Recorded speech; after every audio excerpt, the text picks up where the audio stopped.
I'd like to talk to you about the three V's of communication. There was a study out of Stanford from the 1960s where researchers broke down the components of a first impression and, moreover, the components of great communication. So, this is extremely applicable to your pageant interview, to your onstage question, anything like that. The three stages, the three components of communication were the three V's, like I said. One, visual communication. Two, vocal communication. And then three, verbal communication. Of that, the visual communication, how you look, how you appear during the interview, during your communication, that accounts for 55% of your overall communication, over half. The vocal communication component, that accounts for 38% of your overall communicative impact. 38% purely based on how you sound, the emotions that you're eliciting with your voice, the notes that you're hitting musically with your voice, that accounts for 38%.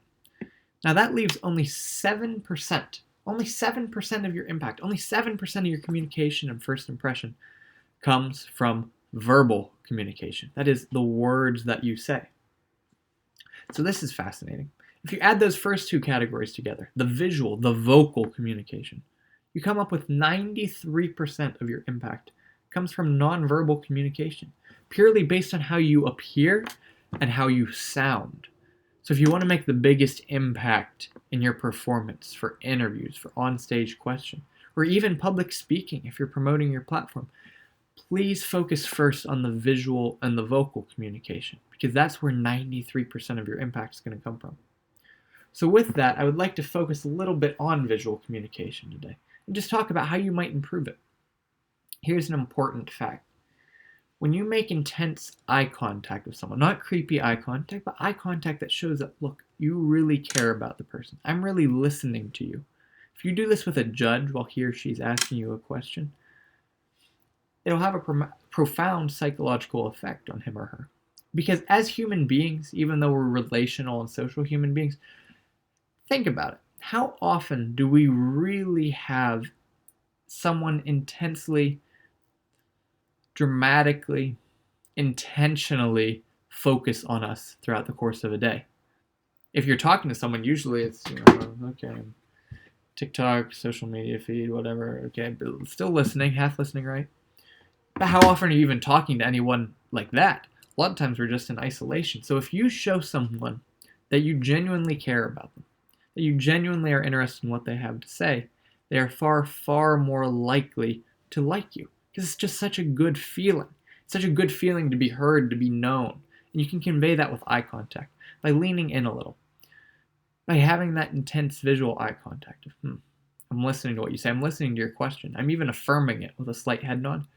This is all visual communication. And you make judges feel heard, make them feel wanted. If you do that, you're going to have a profound impact on them that other contestants aren't going to have. Which means when you walk out of the room, they're going to go, she really, really knew her stuff. And you'll leave a bigger impact. If you leave a bigger impact, you're much more likely to get a higher score come scoring time because there are so many people to keep track of. If you stand out, then you're much more likely to bump up your points in that category. Here's another tip.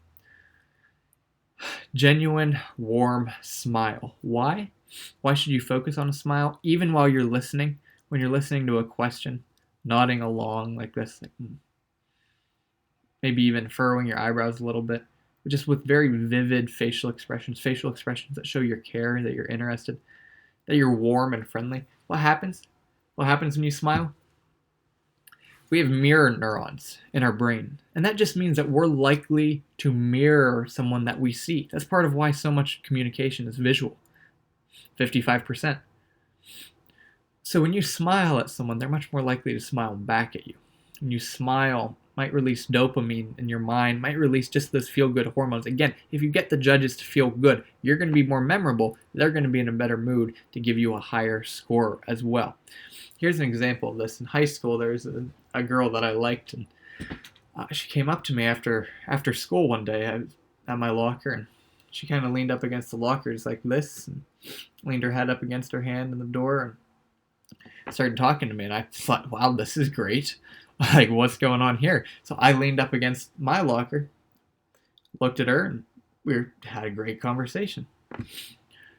And then at the end, she said, Levi, today in communications arts class, we learned about mirror neurons. And we learned that if you have a certain gesture or even stance, posture, say if someone leans up against a locker in a very noticeable fashion, the person you're talking to is likely to do that as well. So I was, one, disappointed for certain reasons, but two, fascinated because, wow, I fell hook, line, and sinker for it. We're ingrained to do that. We're programmed to do that as human beings. We mirror what we see. Have you ever yawned? Have you ever been in a car with 5 people, one person yawns, and the rest of the people yawn too? Did you just yawn? How about that? We are trained to mirror what we see. If you want the judges to have a great feeling when you leave the room, then show them a great feeling on your face. Have that beautiful smile of yours. Flash it genuinely. Show them that you care. Tell a joke. Get them laughing. Laugh at their jokes. That makes them feel wonderful. Okay? This is all part of visual communication. This is all part of that 55% that I'm talking about. This might be a different angle than you've ever thought of this before. Maybe you've only thought, oh, how do I want to structure this? How do I introduce my platform? How do I want to ask for the crown? Well, focus on this first. Focus on visual communication first, because if you do, your impact will be much, much greater. Okay, hey, I'd love to stay in touch. I'm going to send you another email. In the next video, I'm going to talk about vocal communication, how to really, really double your impact with vocal communication, how to fix vocal problems, and how to be much more memorable through vocal communication. So today was the first V. I'm going to go over 2 more V's of communication in future videos. Thank you so much for watching.